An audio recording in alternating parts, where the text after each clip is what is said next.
Hi everyone, it's Jill Rothstein here, author of the Heaven Sent series. My new book Atonement is out now. You can get it on Amazon. Thanks for joining me on this week's segment of Three Questions With. I have a very special guest today. I have fellow author Paul Lafferty on the show today. So welcome to the show, Paul.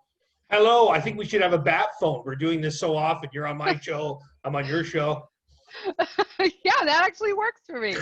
This is Paul's book, Down the Lane. So I bought it, I read it, I reviewed it, I loved it. So Paul, tell us a little bit about the book. Basically, we're focusing on a not so fictional version of my life. The main character is called Doc, who doesn't really have any plans in life and winds up becoming a bouncer in a couple of strip clubs in Niagara Falls. Through that association, he winds up being in quite a few situations he shouldn't, and he's just trying to find a way out. And the story just leads through that. We get some colors, we get some colorful characters. We get his interactions with the mob, his interactions with the bikers, interaction with family and friends that are basically the only reason that, you know, this guy isn't dead or he hasn't gone off the rails and done something really stupid. So a little character study. I would like to think in, you know, we get told this from the minute we're old enough to realize it, but, you know, think about your choices. And we never do. And some of these really come back to bite my main character in the ass, so to speak. Yeah, I would definitely say he's a main character that's sort of responsible for his own mess that he's standing in there. But somehow you're rooting for him. And then in particular, and I put this in the review too, that I love the character of Viking, because I think we always want to think that we have that friend we can call up and will come to our side. And so I really appreciated that part. It's been the old joke with my friends for years. You always want that one friend that you call up in the middle of the night and say, I need a truck, an ounce of cocaine, and a body bag. And they just say, okay, and they show up at your house. You can't ask me about it. We're never going to talk about it again. We got to do it now. Well, it's funny that you say that. We were chit-chatting a little bit before we started, but it's funny that you say that, because where I grew up, it was similar, but it was, you know, when people would say, you know, who would you jump in front of a truck for? We used to laugh about that statement. It's like, oh, I love you enough to jump in front of a bus. And it was like, love you enough to jump in front of a bus. How about love you enough to bury a body? Do you love me enough to bury a body? Yeah. Because it's so much harder to live with that consequences than it is with the instant death of jumping in front of a bus. So we have similar backgrounds. I don't know that's the greatest way to start out the show, but we have similar backgrounds. But for anybody who loves a great criminal thriller, it's a roller coaster ride, it's got some great characters, I would definitely recommend again that you pick up Down the Lane by Paul Lafferty. So we're going to jump right into our interview segment. So your first question that you sent to me was, and again, they send me the questions, they don't send me the answers, but to be fair to the audience, you know, Paul and I are practically friends at this point. We have been on I've been on his show. We have bought and read each other's books. We talk on Twitter, on Facebook, but I still don't know the answer to this question, which is who influenced you as a writer? You know what? You could go through the long list, but to be perfectly honest, the guy who helped me put the book together, Jerry Langton. I've always been, obviously, from what I wrote about, fascinated about crime, true crime, crime fiction, any kind of outlaw organization, triad, Hells Angels, all that. When you read these type of books, it seems to be one of two things, or it seems to be one of three things, is that they're either kissing their asses and they hold them up to this standard, which, I mean, we all know it's not true. Or you get the guys who kind of blow it off and are like condescending to them or make little jokes, or my least favorite out of all of them, the guy who tries to include himself in the story. Yeah. Jerry does none of that. Jerry's books are very well researched. If anybody wants to look him up, he's a well-known author in his own right. He is from Canada, but he's now based out of New York. And it was not pot shots at people. It was the story. And there was always something in his book that you knew that he didn't go and get 4 or 5 other books. That his research was, you know, he had some law enforcement contacts in Canada. He knew some people, you know, out west. And just, you know, tell me the story, your opinion, the whole new journalism thing and all that. Maybe it's just we're both old enough that it's not important to us. I never understood inserting yourself in the story. Yeah, no, I agree 100%. So what would you say you like best about being a writer? You know what? I think right now it's the only medium where you don't really have to apologize for things. and this sounds like I'm shying away from the answer, but because people usually won't take the time to read your book. You know, some of the stuff that I've seen online, I'm personally amazed with, like, all the erotica. And I'm not a prude by any means, but all the erotica, all the books that deal with pedophilia, all the books that deal with the scandals in the church. It's, you know, if you tried to put this on TV, if you tried to do this in a movie, if you tried to do, there, you know, there's someone is always offended now. I think just the creative balance of being able to do that way, and to be able to put it in your writing and not apologize for it. Because again, we were talking about this before we came on. There was quite a few instances in the book where I was waiting for people to attack me and say, you know, that's degrading to women, or that's degrading to drug users. No, I'm telling you a story. If you want to come along, cool. If you don't, you know, I really think this is the last creative outlet to do that in, because everybody else just has too much time and too much social media to check up on you and say, no, that's not how it happened. And I really think we have much more freedom in this environment. Yeah, I agree with that 100%. And I think, you know, it's a good segue into your third question, but just in setting that up, which is how do you attract new readers? But just in setting that up, you know, there's no barriers to putting your material out there now. So now that you have Kindle, now that you have Amazon, now that you can self-publish, you've kind of taken away all those barriers. But now I feel like there's new barriers to your readers. So for me, one of the most frustrating things when I put the book out is, how do I get to the reader? I could find all these other authors, and I have, and that's been a great, amazing community. But I've been so frustrated about, where are the readers? Where is the person that is going to read my book, and how do I get to them? So for you, how are you finding your readers? You know what? I went through the same trial and error as everybody else. You know, you try and go on Facebook, you try and tell your friends, you try and excuse me one second. My original theory, and I'm sure a million other people thought about this, you know, you have your friends, and then they tell their friends, and then it finally gets out to people that you don't know.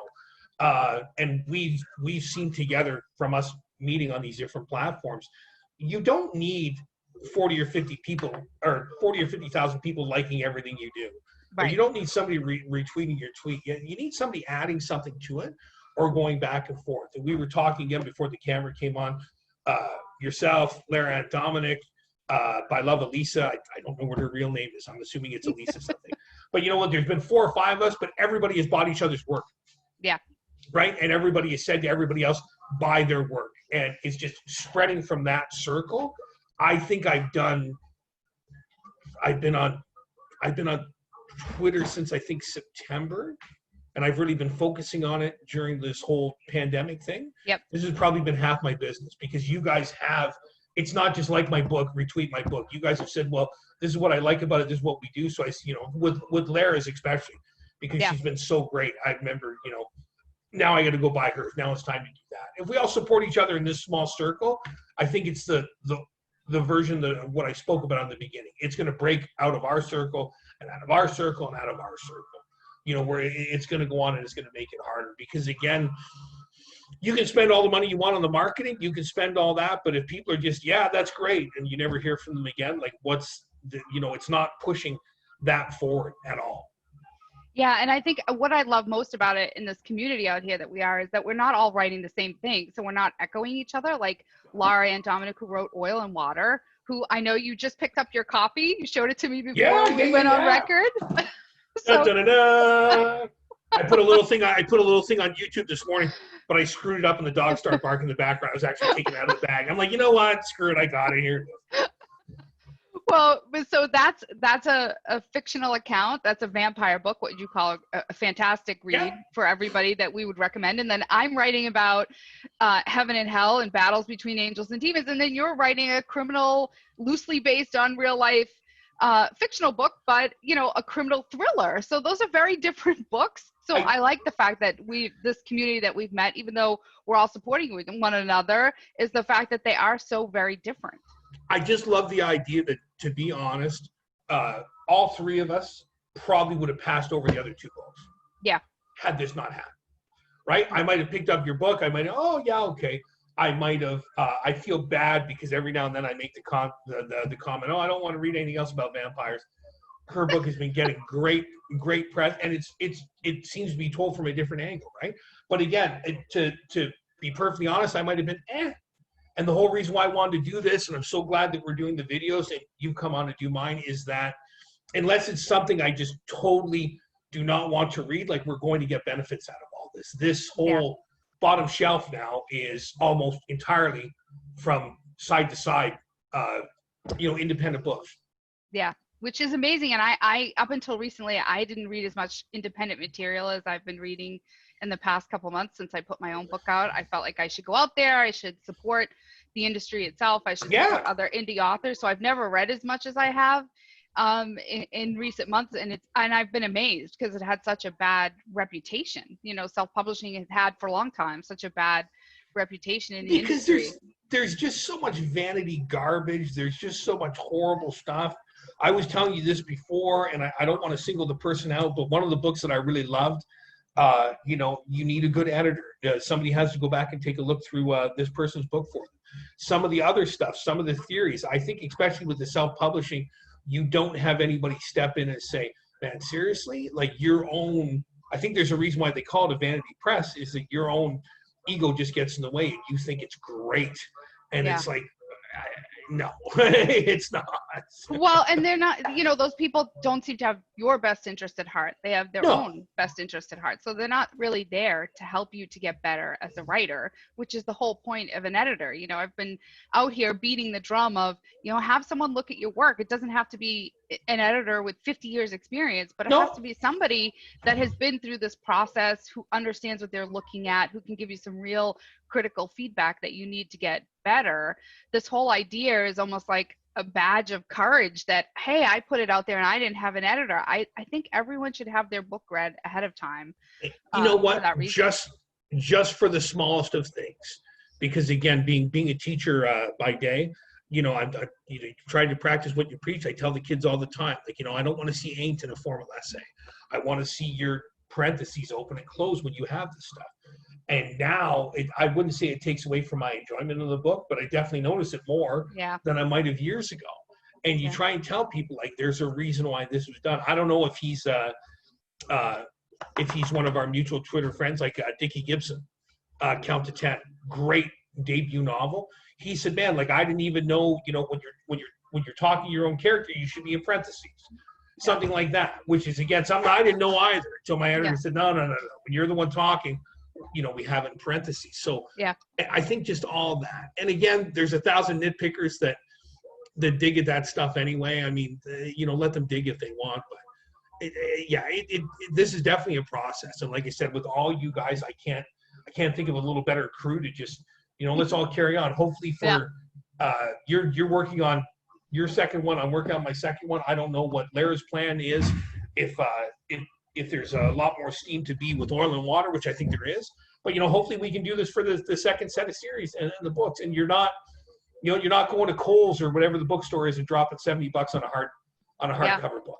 Yeah. I mean, in this world now, I mean, even the Barnes and Noble that's near my house has limited hours, and think about how long they were closed, and you just wonder what the effect of COVID-19 is having on that industry as a whole. Now, out on Amazon, what I noticed is more and more best-selling authors. They're all out there. Now they're competing with us out there in the self-promo world where they weren't before. So it's a little nerve-wracking, but at the same time, I think there's enough of us that are supporting each other and kind of learning this process together. And I hope collectively, we have a pretty big base to go out to. So hopefully, if we keep doing that, we keep growing that, maybe we could truly compete. The old cliche, there's a piece of the pie for everybody. I've long given up any notion that, the pie's going to make me rich. But if you make some extra money and it gets out there, that's great. Like, I don't know what anybody else's expectations are, but I just, I wanted to do it, and it's turned out this well so far. So let's see what happens when it keeps going. That's great. Well, I can't thank you enough for coming on and doing this with me. This has been so much fun, as usual, to chit chat with you about writing and about publishing. Before we roll, so everybody knows, where the hell are you? Come on. I just said all my independent books are here. Why are you not in the independent show? Oh, because I'm reading you. Where the hell did I put you? I'm going to get a tour of Paul's house in a minute. He's gonna start come on. Atonement is here. It's sitting somewhere in the pile of books. And again, I'm sure we'll be talking on Twitter all the time, but very shortly to come back on and talk about Atonement. I've been about a quarter way through, and come on, that's bugging me now. Answer back here. That, and then Lara Ann, and then hopefully we can maybe, do this later on with 3 or 4 other people and make it a bigger. Yeah, that would be fantastic to get on and do something. And don't forget, Laura's put something together for this weekend, so you'll have to come out and support some of the group that she's put together for a video she's doing on I tried to send her a message about that, but I didn't hear back from her. But I'm assuming she's really busy, so I didn't want to bug her about it. She is well on her way through book 2, so That's awesome. Been a crazy writing person out there doing lots. So we look forward to seeing more from her and more from you and more from some of our other circles. So thanks so much. Thanks for everybody who tuned in to watch. I can't thank you enough. I appreciate you as a fellow author and as a friend. So thanks, Paul. Thanks, everybody. Talk to everybody soon.